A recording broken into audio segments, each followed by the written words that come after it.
This weekend, we saw Spurs get another win. Oh, Lord. Again. Again. United get their weekly smash-in. Right! That's it! I have had enough! And Liverpool and Arsenal making easy work of their opponents. This is the Football Review. Crystal Palace 1, Tottenham Hotspur 2. How much longer can this go on? I'm an Arsenal fan if you don't know, and I don't know how much more of these Spurs wins I can take. How am I worrying more about Spurs than Man City in the league? What kind of foolery is this? I can't take this shit. And the worst part about Spurs doing so well is that they're actually playing some good football. Like, they're not scraping some boring-ass games that like they did under the pizza fraud Antonio Conte. They genuinely play good football.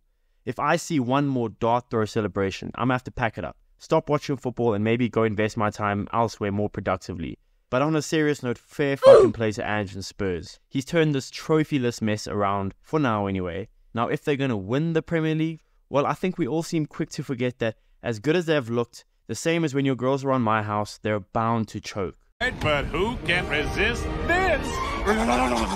But for now, let's let them live the dream and just wait until we see the ultimate bottle drop that they are bound to do. People tell me, about Declan Rice. We got jollof rice. You know them way there, fam? I know I sound like a hater, but it's because I am, so well done for figuring that out. But on a real, fair play to them. I just don't know how much more of these Spurs wins I can take. Chelsea 0, Brentford 2. We're back in it, we're back in it, you twats. Oh, for fuck's sake! And just like that, after an awesome performance against my beloved Arsenal, where they definitely deserved all 3 points, they go out with this stinker of a performance. I mean, they put out this lackluster performance that makes you remember, okay, this is why Chelsea are the meme club at the moment. I mean, at home against a Brentford team isn't always easy, but what half-assed performance was that? Now, to be fair, Chelsea missed some really clear chances, but I mean, their attack was atrocious. They looked like they had just all busted nuts and had no energy to do fuck all after that. They looked like their parents drove them to the game and forced them to play when they'd rather be playing Fortnite or whatever kids like to do nowadays. Now, just like Sofia Vergara, Brentford managed to hold their shape very well throughout the game, but you just felt the more chances Chelsea missed, then the more likely an upset was on the cards. I mean, at this point, I don't know why Chelsea losing is considered an upset, but you get my drift, you know what I'm saying. You feel like on another day, if Chelsea were more clinical, they should be walking away with all 3 points against Brentford. They just weren't clinical enough in the final third and just wasteful overall. And just like when they're done getting freaky with the prostitute, they paid for it. Arsenal 5, Sheffield United 0. Arsenal really made Sheffield United look like a Paralympic team. Ryan might as well have not even showed up. He looked like a Dagestani that went to the club. No shots faced. I don't drink. Why don't you drink? I don't drink. Why don't you drink? I never drink. I'll tell you some buzz at parties. I never drink. You're mad backwards. Yeah, it's really looking rough for Sheffield. I mean, 10 games in with 9 losses and just 1 draw. If I was them, maybe it's time to pack it in, send the rest of your players on holiday and worry about next season in the Championship because they're not avoiding relegation. I mean, anytime that you allow Nketiah to get his first ever Premier League hat-trick, you also allow Tomiyasu to get his first ever goal for Arsenal, and you allow Vieira to score his second ever Premier League goal for Arsenal, yeah, maybe this sport just ain't for you. I'm not going to say much more about this game. If you do want to hear my thoughts about the game, check it out on my Arsenal channel. Link is in the description. Man City 3, Man United 0.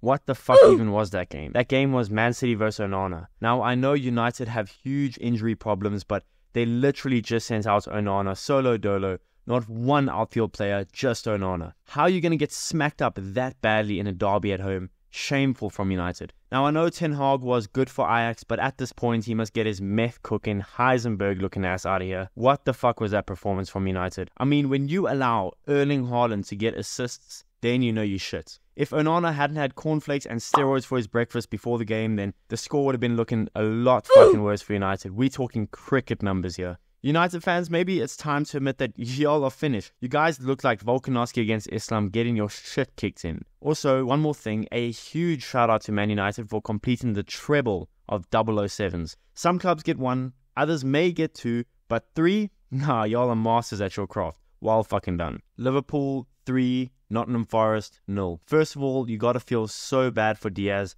Hopefully his situation gets sorted out and everyone returns safely.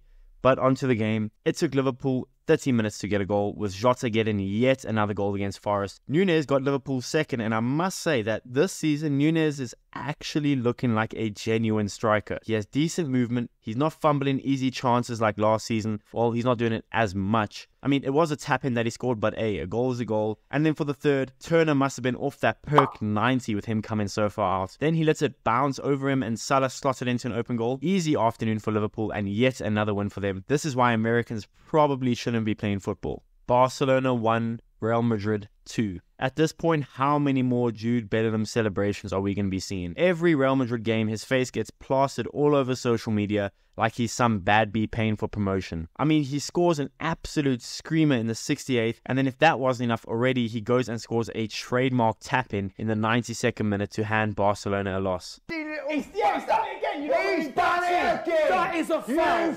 Fucking little bastard! Also were leading for 65 plus minutes, looking comfortable. How they let that slip to a 20-year-old born in June 2003? Fuck knows. Fair play to Real Madrid for doing what Real Madrid do. Jude literally trash-talked Gavi while 1-0 down and made Gavi cry after the final whistle. How are you going to let a guy come into your stadium, trash-talk you while you are leading in one of the biggest games of the season, then allow him to score 2 goals and leave you crying like you caught your girlfriend giving gok-gok to your homeboy?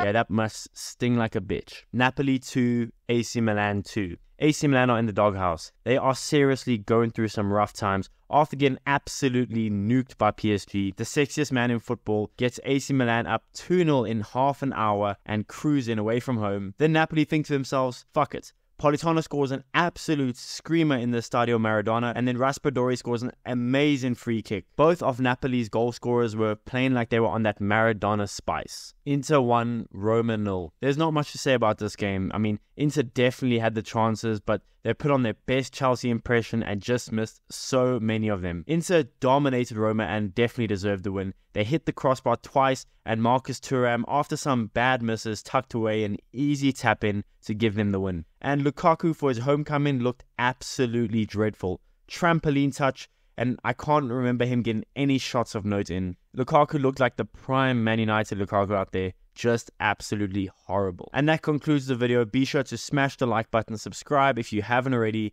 comment your favorite game from the weekend, and I'll see you guys in the next one.